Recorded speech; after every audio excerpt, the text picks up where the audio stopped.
নিম্নের তথ্যাদির সাহায্যে 500 গ্রাম বালির এফএম নির্ণয় করো। নিম্নের তথ্যাদি কি দেওয়া আছে? স্যালারির নাম 4, 8, 16, 30, 50, 100 এবং অবশেষ গ্রাম কত দেওয়া আছে? 5, 25, 50, 200, 110, 60। তাহলে আমরা এরকম একটা ডায়াগ্রাম তৈরি করব। ডায়াগ্রাম স্যালারি নাম, এটা হলো স্যালারি নাম, এটা হলো অবশেষ গ্রাম। তাহলে আমাদেরকে কত কি পরিমাণ বালির এফএম নির্ণয় করতে বলা হয়েছে? সমাধান আমাদেরকে বলা হয়েছে 500 গ্রাম। 500 গ্রাম বালির এফএম নির্ণয় করতে বলা হয়েছে। এখন আমরা কিভাবে করব? তাহলে আমরা প্রথমে বের করব পুঁজিভূত অবশেষ গ্রাম। পুঁজিভূত অবশেষ গ্রাম কত? এখানে যেহেতু 5 আছে তাহলে সরাসরি 5। এখানে কত হবে? 5 প্লাস 25, 5 প্লাস 25 30, 5 প্লাস 25 কত? 30। আবার 30 এর সাথে 50 করে কত? 80। আবার 80 200 যোগ করে এটা 280, 280 সাথে 100 যোগ করে কত আসবে? 390, 300 এর সাথে আবার 60 যোগ করলে 90 যোগ,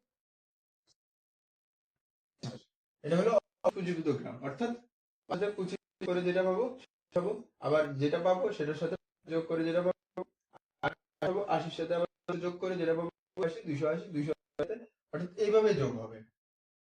এটার সাথে এটা যোগ, এটার সাথে এটা যোগ, এটার সাথে এটা যোগ, এটার সাথে এটা যোগ, এটার সাথে এটা যোগ। আশা করি ব্যাপারটা বুঝতে পারছি। এখন বের করতে হবে আমাদের পার্সেন্ট পুঁজিভূত অবশেষ। পার্সেন্ট পুঁজিভূত অবশেষ কিভাবে বের করতে হবে? বের করতে হলে আমাদেরকে এই যে 5 আছে, 5 এর সাথে মাল্টিপ্লাই করতে হবে 100। এটা আলাদাভাবে করে আলাদাভাবে করলে ব্যাপারটা বুঝতে পারবো আশা করি। এই যে 5, এই 5 এর সাথে মাল্টিপ্লাই করতে হবে 100 বাই আমাদের কত কি পরিমাণ বালির এফএম নির্ণয় করতে হবে বলা হয়েছে? 500 গ্রাম। 500 গ্রাম তাহলে কত হবে? এখানে হবে 5 ইন্টু 100, 501। তারপরে আবার 30, এখানে আছে 30 গ্রাম। তাহলে 30 গ্রাম কিভাবে করবো? ইন্টু 1/500, 30 ইন্টু 100 বাই 500, তাহলে কত আছে? 6, এখানে আছে 6। আবার 80, তাহলে এটা মুছে আবার 80, 80 ইন্টু 100 বাই 500 কত আসলো? 16। আবার এখানে আছে কত? 280, তাহলে কিভাবে? 280 ইন্টু বাই 500 কত আসলো? 56, 56। আবার 390, এটা মুছে আবার 390, তাহলে ইন্টু হলো 90 ইন্টু 100 বা 500, 78, এটা হলো 78। তাহলে কত হলো? তারপরেরটা আছে কত? 400, তারপরটা আছে কত? 450, তাহলে 450 ইন্টু 100 বাই 500 কত হলো? 90, এটা আসলো 90। এখন আমরা তো এটা বুঝলাম, অবশেষ পুঁজিভূত গ্রাম পার্সেন্টে বের করলাম। পার্সেন্টে বের করার পরে এখন আমাদেরকে প্রশ্নে কি বলা হয়েছে? বালির এফএম নির্ণয় করো।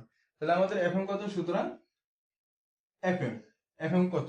আমাদেরকে এফএম নির্ণয় করতে হবে। এখন এফএম কিভাবে নির্ণয় করবো? আগে আমাদের অবশেষ পুঁজিভূত গ্রাম কত হলো? অবশেষ পুঁজিভূত গ্রাম যদি এগুলো যোগ করে আমাদের আসতেছে 25 প্লাস 5 প্লাস 50 প্লাস 200 প্লাস আমাদেরকে 450 গ্রাম। বুঝলাম, আমরা এখানে 500 গ্রামের বের করতে গেছি। এখন অবশেষ পুঁজিভূত গ্রাম কত আসতেছে? আমাদের বের করতে হবে কত? কি? এফএম, বালির সূক্ষ্মতা গুণাঙ্ক বা বালির এফএম। এখন কত আসতেছে? আমাদের পার্সেন্টে কত পাইছি? পার্সেন্টে অবশেষ পুঁজিভূত গ্রাম পাইছি 1 plus 1 plus 6 plus 15 plus 56 plus 70 plus 90, তাহলে টোটাল কত পাইছি? এখানে টোটাল পাইছি আমরা 247। পার্সেন্টে অবশেষ পুঁজিভূত গ্রাম, পার্সেন্টে অবশেষ পুঁজিভূত গ্রাম কত পেয়েছি আমরা? 247। তাহলে আমাদেরকে পার্সেন্টে বের করতে হবে 247। এখন কত হবে তাহলে?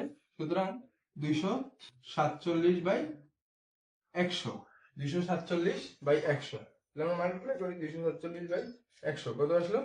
2.47।